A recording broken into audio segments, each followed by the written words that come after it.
maskenizi anlayın.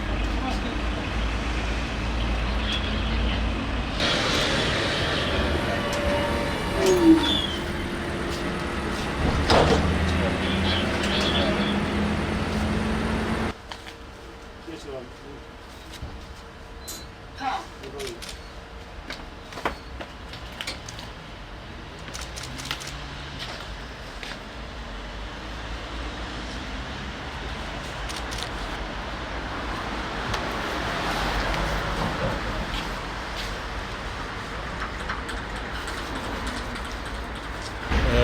Bence çok yararlı bir uygulama. Maskeye erişim çok zor.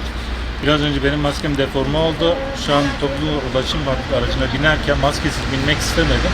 Ama arkadaşlarım verdiğini görünce tekrar geri gelip bindim. Maskemi aldım, elimi dezenfekte ettim. Çok yararlı bir uygulama olduğunu düşünüyorum. Çünkü bunu ciddiye alıp kendimizi korumamız, izole etmemiz gerekiyor.